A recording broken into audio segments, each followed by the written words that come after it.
ทานันจะธรรมจริยัญจะเอตัมมังคารมุตตมังธัมโมสักจจังโสตโพธิขอน้อมไหวคุณพระศรีรัตนตรัยขอถวายความเคารพน้อมนมัสการคณะสงฆ์อันมีพระเดชพระคุณพระอาจารย์สุมแพพระอาจารย์ขันธ์พระอาจารย์ศรีทนพระอาจารย์หมอนตลอดพ่อแม่ครูบาอาจารย์ที่พากันเป็นหมู่เป็นคณะอยู่ในขณะนี้ นับถือหักแพงของตนญาติโยมชาวบ้านเฮือนหินเหนือนี่เนาะชาวบ้านเฮือนหินเบิดทุกคนต่อไปเฮากะฟังการกล่าวสัมโมทนียกถาจักน้อยเพื่อให้เกิดบุญเกิดกุศลแก่พวกเฮาหลายๆต่อไปเฮาก็ตั้งใจฟังด้วยความเคารพบ่นมมือก็ได้ มื้อนี้ขบวนยางธรรมจาริกหรือเฮาเข้าใจกันง่ายๆว่าอันนั้นขบวนยางธุดงค์ของตนญาติโยมเฮาที่นำโดยพระเดชพระคุณยฐานสุมแพยฐานขันธ์เพิ่นก็เป็นคณะเผยแผ่ศีลธรรมประจำแขวงคือกันปีนี้เนื่องจากว่าเหตุปัจจัยหลายๆอย่างก็เลยได้มาเต้าโฮมตั้งต้นกันอยู่วัดเฮือนหินออกตนญาติโยมเฮาได้ออกตนญาติโยมอาจจะบ่เข้าใจนี่พวกพ่อพวกแม่เฮาอาจจะบ่เข้าใจว่าไปแบบนี้มันแม่นกิจของสงฆ์อยู่บ่แม่นบ่เฮาอยากส่วนใหญ่น่ะเฮาฮู้กันเพียงแต่ว่าอย่าคู่ต้องเข้าวัดแม่นบ่อย่าคู่ต้องอยู่วัดแม่นบ่เฮาเข้าใจกันนั่นน่ะอย่าคู่สิไปนั่นนี่ย่างไปสักมันบ่แม่นหน้าที่อย่าคู่เฮาเข้าใจกันอันที่จริงน่ะเฮามักเว้ากันอยู่ตลอดว่าวัดนั่นบ่แม่นของไผแม่นของเบิดทุกคนหมายความว่าวัดนั่นเป็นของพุทธศาสนาอันมีภิกขุภิกขุณีอุบาสกอุบาสิกาแม่นบ่ตอนญาติโยมเฮาแต่บาดสิให้เผาวัดพระสิให้แต่ยังคู่เผาแม่นบ่ แล้วมันสิเผาวัดมันสิให้แต่ยังคู่เผาอาตมาโอ้มันก็บ่อยากคักแล้วเผาน้ำกันแหละยังคู่มันเผามาทั้ง3เดือนช่วงพรรษาน่ะอยู่เผาวัดนี่อันที่จริงการยางธรรมจาริกนี่เด้อ หรือว่ายางเผยแผ่ธรรมนี่มีมาตั้งแต่สมัยพุทธกาลนี่อย่างที่อาตมาได้เกริ่นไว้ต้นพระพุทธเจ้านี่ตั้งแต่กันทำอิฐที่เพิ่นไปแสดงธรรมอยู่ป่าอิสิปตนมฤคทายวันย่างไปได้ย่างไปบักไกลๆนั่นบ่แม่นย่างหน่อยกิโลเด้นี่เพิ่นว่าเพิ่นสิย่างมื้อนี้ประมาณ11-12กิโลนะประมาณ11-12ล่ะพระพุทธเจ้าย่างไปเทศนะโอ้จักเท่าใดโยชน์จักเท่าใดกิโลกว่าสิฮอดแล้วก็ในหลายๆหม่องที่เพิ่นย่างนะออกพรรษาแล้วจากบ้านนี้ไปสู่เมืองนั่นจากเมืองนั่นไปสู่แคว้นนี้มีแต่ย่างบางเทื่อเพิ่นก็ไป100-200องค์บางเทื่อก็ไป500องค์บางเทื่อไป10,000องค์ย่างจาริกไปญาติโยมบ้านนั่นบ้านนี่เห็นก็ได้ถวายทานได้มาฟังธรรมเหมือนมื้อนี้ล่ะนี่ครูบาอาจารย์เพิ่นสัญจรมา ย่างธุดงค์มานะเฮาก็เห็นแล้วก็เกิดความดีใจเกิดความดีใจแล้วก็ได้มาไหว้พระมาฟังเทศน์ฟังธรรมมาถวายอาหารอันนี้แหละเป็นบุญของตนญาติโยมนี่เพิ่นสั่งตั้งแต่เบื้องต้นแล้วแหละพรรษาทวิตเลยจรถะภิกขเวจาริกังพหุชนะหิตายะพหุชนะสุขายะเทวานุกัมปายะ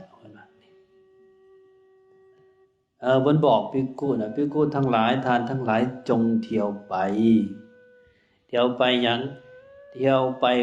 เพื่อประโยชน์เพื่อโพธิสัตว์เฮามักเว้าอยู่ว่ายังคู่ไปโพธิสัตว์เป็นหยังที่เอาไปโพธิสัตว์ไปให้พ่อออกไปให้แม่ออกได้เห็นภาพยังคู่มันบ่คือเห็นภาพขี้เหลา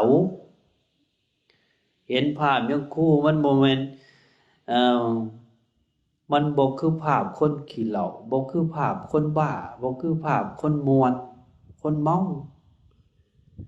เสียงไหว้พระเสียงสวดมนต์เสียงเทศน์มันบ่คือเสียงคนด่ากันมันจึงเป็นมงคลของตนญาติโยมตัวนี้แหละบุญนะนี่ครูบาอาจารย์โดยเฉพาะภายในแขวงเฮาเพิ่นจึงเฮ็ดโครงการนี้บ่แม่นว่าหาก็มีได้ถ้าย้อนขึ้นไปนะเด้อย้อนขึ้นไปตั้งแต่สมัยพุทธเจ้าแม่นแต่นี่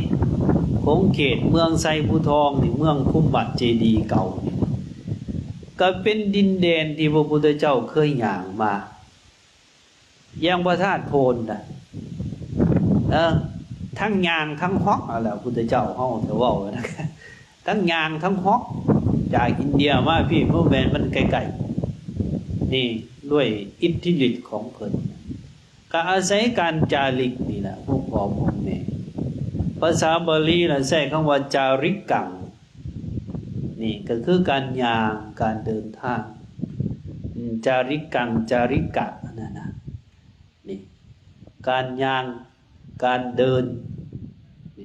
จังว่าจึงเป็นบุญเป็นประโยชน์พวกพ่อพวกแม่เฮาอย่างที่อาตมาได้เกริ่นไว้เข้าบ้านใดเมืองใดของตนญาติโยมผู้ใดเห็นขบวนพระสงฆ์องค์เจ้าแล้วเฮ็ดจิตให้เหลื่อมใสก็เป็นบุญอันสูงอย่าไปเห็นยังคู่แล้วโอ้ยตัวซวยมาแล้วสูไปหากินบ่หมานแล้วมื้อนี้ตาแบบนั้นแหละมันบ่ได้บุญแหละได้ก็สิได้หน่อยเด้อนี่ยังมื้อนี้เฮาได้มาเฮ็ดทานได้มาฟังเทศน์ฟังธรรมก็เป็นอาหารใจเป็นความสุขใจนี่ตัวนี้เป็นบุญแท้ๆเด้อพวกพ่อพวกแม่เฮานี่แต่ว่าปีนี้นี่เพิ่นมาตั้งต้นอยู่นี่เพิ่นสิโค้งลงไปทางนั่นไปโผล่ทางเมืองสองคอนอาจจะโค้งกลับมานมัสการพระธาตุโพนนี่ตามห้องห้อยของพระศาสดาตามห้องห้อยของพระพุทธเจ้าคนโบราณก็คือกันอาศัยการย่างยะปูยะพอยะทานนั่นยะทานนี่เพิ่นไปย่างไปขอดศีลอยู่บ้านนั่นย่างไปบวชพระอยู่บ้านนี่แต่ก่อนอาศัยการย่างในการเผยแผ่พระศาสนานี่เพราะฉะนั้นไปหม่องใดก็ตามอย่าว่าเป็นของใหม่เด้ออันนี้เป็นของเก่าแท้ๆแล้วก็อย่าไปตื่นตกใจให้พวกเฮาฮีบเฮ็ดจิตใจให้เหลื่อมใสมีอิหยังอุปถัมภ์ประถากเพิ่นโตใดมันสิได้บุญให้พากันเฮ็ดนี่จะเป็นบุญมหาศาลอันนี้อย่างมื้อนี้เฮาได้ให้ทานก็เป็นทางมาของบุญศีลก็เป็นทางมาของบุญที่เฮาสมาทานไปตอนยะปูหอมให้เด้ยะพอหอมเพิ่นได้ให้ศีลน่ะนี่อันนั้นก็เป็นทางมาของบุญ การเจริญภาวนาผู้ไหวพระผู้ฟังธรรมเฮ็ดให้จิตใจของเขาได้เข้าใจในสัจธรรมหลักธรรมคำสอนของพุทธเจ้าและนำไปประพฤติปฏิบัติอันนี้ก็เป็นบุญ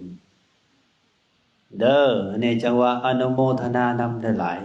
มื้อนี้เป็นมื้อเริ่มต้นก็คิดว่าหวังว่าพ่อแม่ครูบาอาจารย์เฮา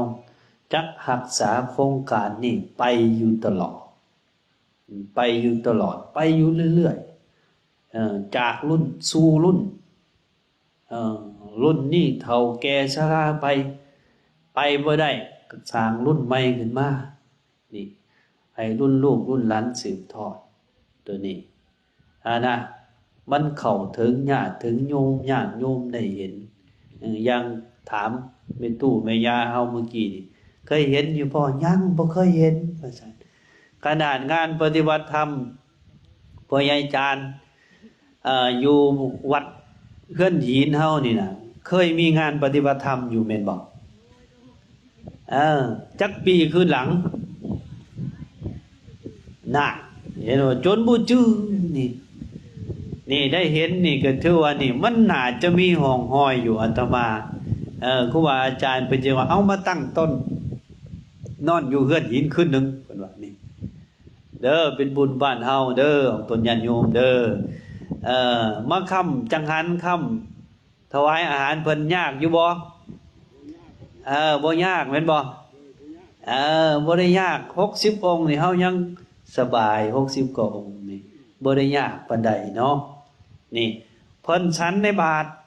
ถ้าเจ้าบ่ได้ล้างถ้วยเด้ เพิ่นไปล้างเองบาตรเพิ่นน่ะแต่บ่แม่นว่าล้างถ้วยให้ยะคูบ่แม่นว่ามันบ่ได้บุญได้บุญแต่ว่าอันนี้คือความง่ายของเพิ่นนั่นน่ะบาตรเพิ่นก็หาเองตักใส่สันแล้วไปล้างเองถือเองอาหารมันเหลือพวกเขาเจ้าเสสังมังคลังแบ่งกันอยู่แบ่งกันกินนี่สบายให้บอกเป็นบุญเด้อจังหวัดอนุโมทนาบุญกุศลนำเอาละน้อท้ายที่สุดอาตมาภาพกล่าวสิ่งละอันพละน้อยเห็นสมควรแก่เวลาท้ายสุดนี้ก็ขออ้างเอาคุณพระศรีรัตนตรัยคุณศีลคุณธรรมคุณงามความดีทั้งหลายจงมาปกป้องคุ้มครองพวกเขาทั้งที่เป็นพ่อแม่ครูบาอาจารย์คณะจาริกธรรมและก็ออกตนญาติโยมชาวบ้านเอื้อนหินบ้านใกล้เคียงให้ประสบพบกับความสุขความเจริญหายทุกข์หายโศกหายโรคหายภัยสมความมุ่งมั่นปรารถนาในสิ่งที่สอบประกอบด้วยธรรมกันเบิดทุกอาทุกองค์ทุกผู้ทุกคนด้วยเถิด